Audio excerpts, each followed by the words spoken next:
Who is Joe Gervais?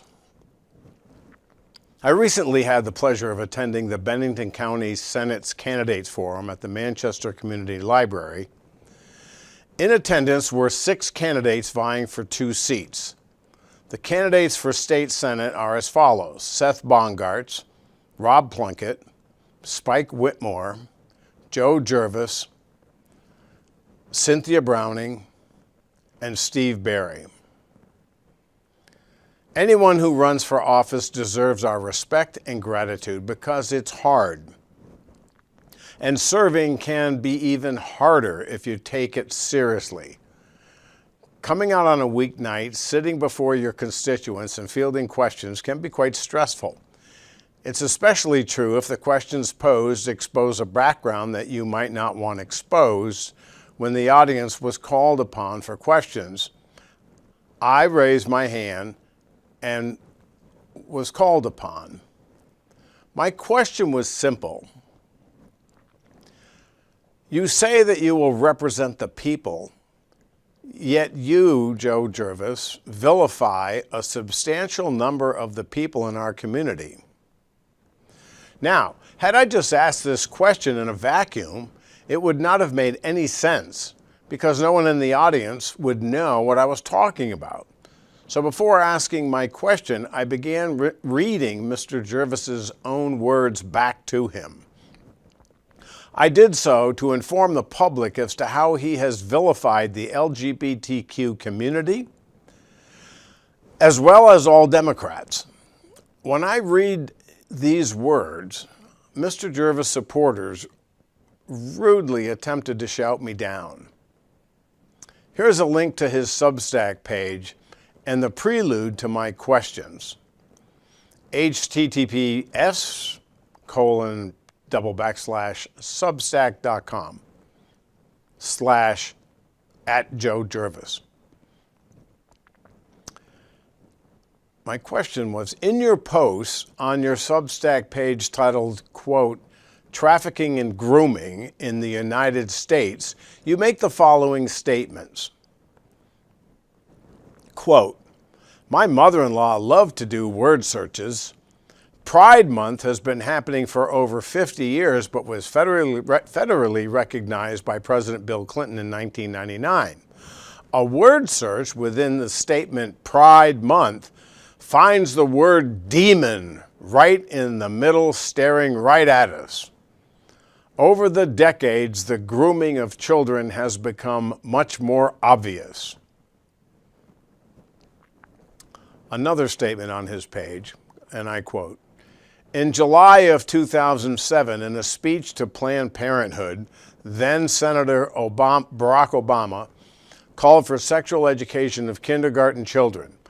Barack Obama's safe school czar, Kevin Jennings, founded GLSEN, an organization that has been promoting dangerous sexual practices to children. Glenson has received funding from the retailer Target for a number of years. And we're surprised when Target brings out a line of baby and infant transgender clothing." Okay. GLSEN, Glenson, is actually an organization attempting to end discrimination, harassment, and bullying of LGBTQ school pupils. He goes on to quote Marjorie Taylor Greene. Marjorie Taylor Greene, in a recent 60 Minutes interview, defended calling Democrats pedophiles. The Democrats continue to push the Marxist agenda of the World Economic Forum, and many rhinos join alongside the Democrats in supporting this agenda. Several years ago, there was a scandal known as Pizzagate that the fake news would like you to believe was a conspiracy theory. Actually, it was. But his words continue. Research by Liz Crokin, dating back to 2016 when the John Podesta emails were released, dove deep into pedophilia at the highest levels of government, entertainment, and business, where pizza and other terms were code names for certain types of sexual desires with minors. She has a number of articles about this on the Liz Crokin Report. In the prosecution of Ghislaine Maxwell, who was convicted of grooming and trafficking girls, flight logs of Jeffrey Epstein's Lolita Express were made public and include a number of high-level government officials and Hollywood personalities.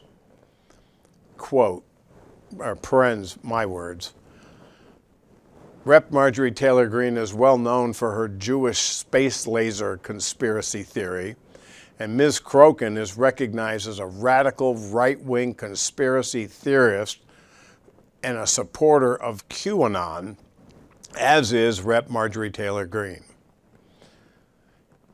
In addition, he quotes and promotes Tina Peters, who just last week was sentenced to 9 years in prison on 3 counts of attempting to influence a public official, conspiracy to commit criminal impersonation, official misconduct, violation of duty, and failure to comply with an order of the Secretary of State. So now to my question. By promoting the words of other known conspiracy theorists that you're implying that Democrats are pedophiles and that the LGBTQ community are demons, you quote far-right conspiracy theorists, extremists to bolster your position. How can you possibly say that you will represent the people when you vilify a large segment of our community? To no one's surprise, I did not get a straight answer to my question. It's pretty obvious that Mr. Gervais is cut from the same bolt of cloth as these radical right-wing conspiracy theorists mentioned above. So, if Mr. Gervais has no problem aligning himself with these goofballs, why would he not proudly own his own words at the forum? Why is he trying to convince you that he is a moderate like Governor Phil Scott? He attended the January 6th insurrection. He says he went to Washington to pray. Presumably, he was praying for Trump to stay in office. If this is true, why didn't he just stay home and pray? Mr. Gervais says he wants transparency, yet he aligns himself with loony conspiracy theorists and promotes mind-numbing assertions that simply aren't factual. Perhaps he could start by being honest with himself and with the voters. I'm Bob Stannard, and this is The View from my place.